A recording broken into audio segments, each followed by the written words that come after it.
આજે શાક માર્કેટ ગઈ ને તો મૂળો પછી ગાજર મરચા આદુ એ બધા તાજા એટલા બધા સરસ શાકભાજી મળ્યા. નોર્મલી આપણે અથાણા તો આખા વર્ષના બનાવતા જ હોઈએ છીએ, પરંતુ સિઝનમાં આવતા શાકભાજીમાંથી પણ અથાણું સરસ બને છે. મારે લોંગ જર્ની માટે બહારગામ જવાનું છે ને, એટલે આપણે ગુજરાતી હોય એટલે થેપલા અને રાયતા મરચા તો સાથે હોય જ.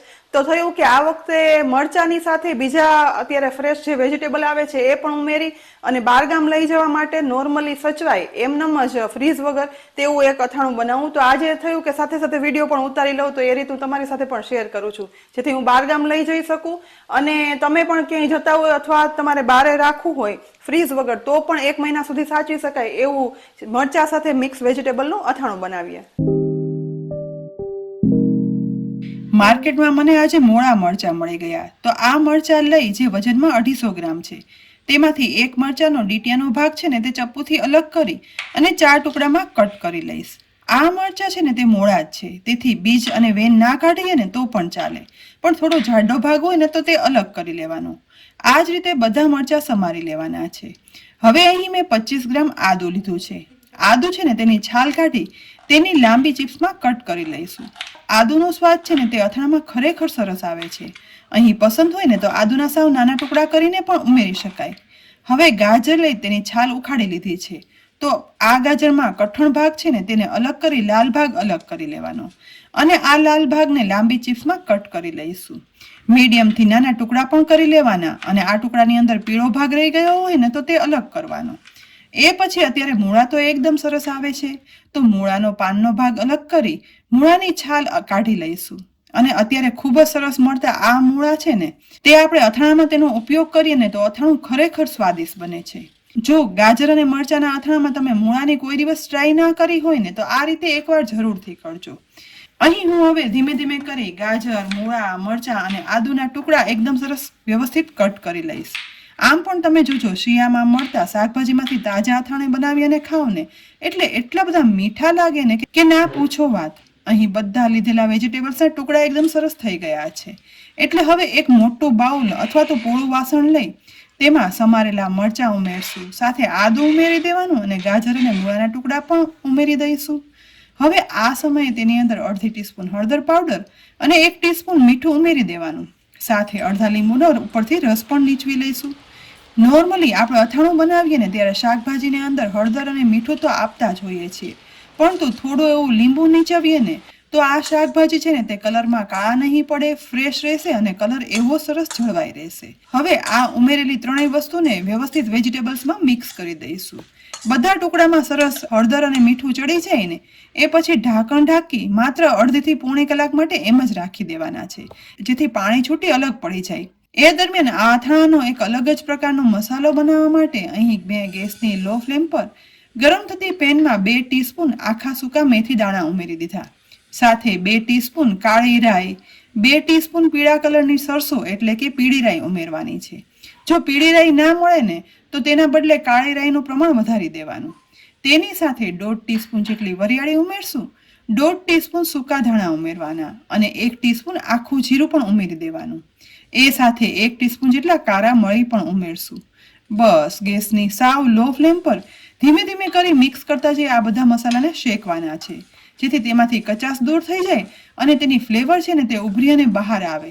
લગભગ 2 જ મિનિટમાં ગેસની લો ફ્લેમ પર આ મસાલા સરસ શેકાય અને સુગંધ આવવાની શરૂઆત થઈ ગઈ છે અને અંદર તમે જુઓ ને તો મેથી પણ ગોલ્ડન બ્રાઉન થવા લાગી છે. એટલે આ બધા મસાલા શેકાઈ જાય ને તુરંત જ તેને જરા પણ રાહ જોયા વગર પેનને ગેસ પરથી નીચે ઉતારી લેવાની અને મસાલાને છે ને સાવ ઠંડા થવા દેવાના છે. લગભગ 10 મિનિટમાં મસાલા છે ને તે ઠંડા થઈ જાય ને એટલે ખાંડણીમાં ઉમેરી દેવાના. હવે મસાલા વાટવાના છે. નોર્મલી આપણે મસાલા છે ને તે મિક્સરમાં પીસીને અથાણામાં ઉમેરતા હોય છે, પણ તો એક વખત આ રીતે મસાલાને વાટી અને અથાણું બનાવજો. સ્વાદનો ડિફરન્સ તમે ચાખશો ને એટલે ઓટોમેટિક ખ્યાલ આવી જશે. 3 થી 4 મિનિટમાં મસાલા વટાઈ અને મીડિયમ એક પણ આખો દાણો નથી રહ્યો અને સાવ ભૂકો નથી થઈ ગયા તેવું અધકચરું વટાઈ ગયું છે. અને આ અથાણામાં આવો વાટેલો મસાલો ઉમેરશું ને તો ખાવામાં થોડી ક્રન્ચીનેસ લાગશે અને ખાવાની મજા આવે છે. હવે બનાવવાની શરૂઆત અલગ રીતે કરવાના છીએ. તો પહેલા હળદર, મીઠું અને લીંબુ આપેલા મરચા, આદુ અને મૂળા, ગાજર છે ને તેના ટુકડામાંથી પાણી અહીં જુઓ અલગ થઈ ગયું છે.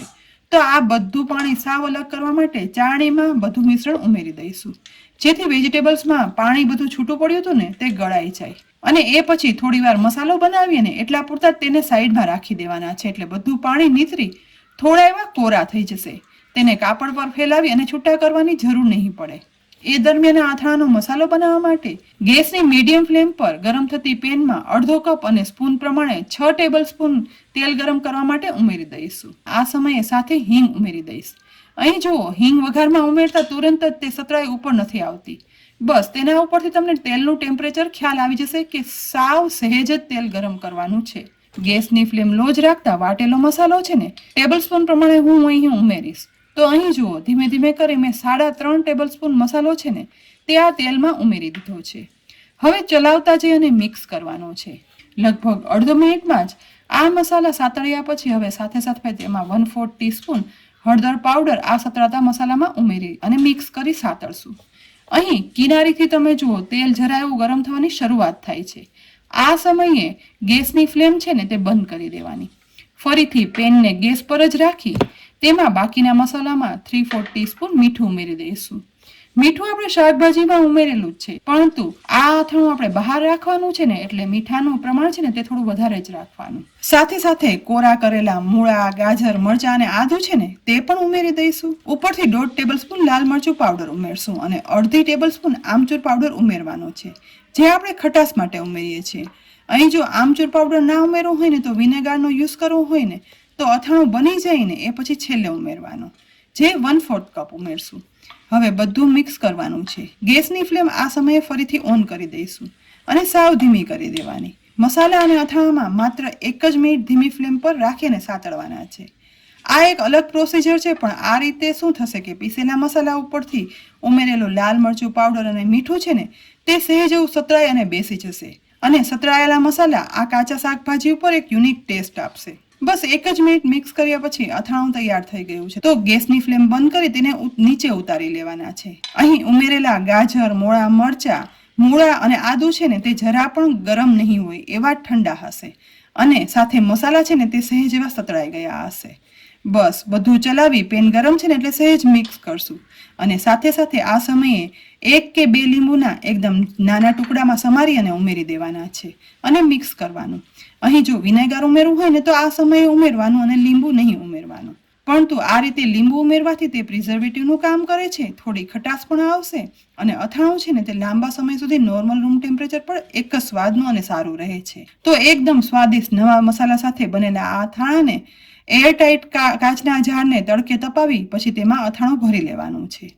આ અથાણું છે ને તે આ જ રીતે એરટાઇટ કન્ટેનરમાં ભરી અને 15 દિવસ સુધી બહાર સાચવી શકાય છે. જો આ સમયે તમને તેલનું પ્રમાણ ઓછું લાગતું હોય ને તો ઉપરથી તેલ ગરમ કરી અને ઠંડુ થઈ જાય ને પછી ઉમેરી દેવાનું, પરંતુ મને એવી નથી જરૂર લાગતી. અને આ અથાણું ફ્રીઝમાં રાખો ને તો 4 થી 5 મહિના સુધી એવું જ સારું રહેશે. તો આજે મેં તમને બિલકુલ ટ્રાવેલિંગમાં લઈ જવા માટે નવા અથાણાની રીત આપી. નવા મસાલા સાથે બનતું આ મૂળા, મરચાં, ગાજર અને આદુના અથાણું એકવાર જરૂરથી બનાવજો અને પછી કહેજો કે રેસીપી કેવી લાગી. રેસીપી ખરેખર ઉપયોગી લાગી હોય ને તો લાઇક કરી અને શેર કરજો. સાથે જ અમારી યુટ્યુબ ચેનલને સબસ્ક્રાઇબ કરી અમારા ફેસબુક પેજને લાઇક કરી અને ફોલો કરી લેજો, જેથી આવી અનેક ઉપયોગી રેસીપીના અપડેટ્સ તમને તુરંત જ મળે. આવતીકાલે ફરી મળશું એક નવી રેસીપી સાથે. ત્યાં સુધી આવજો.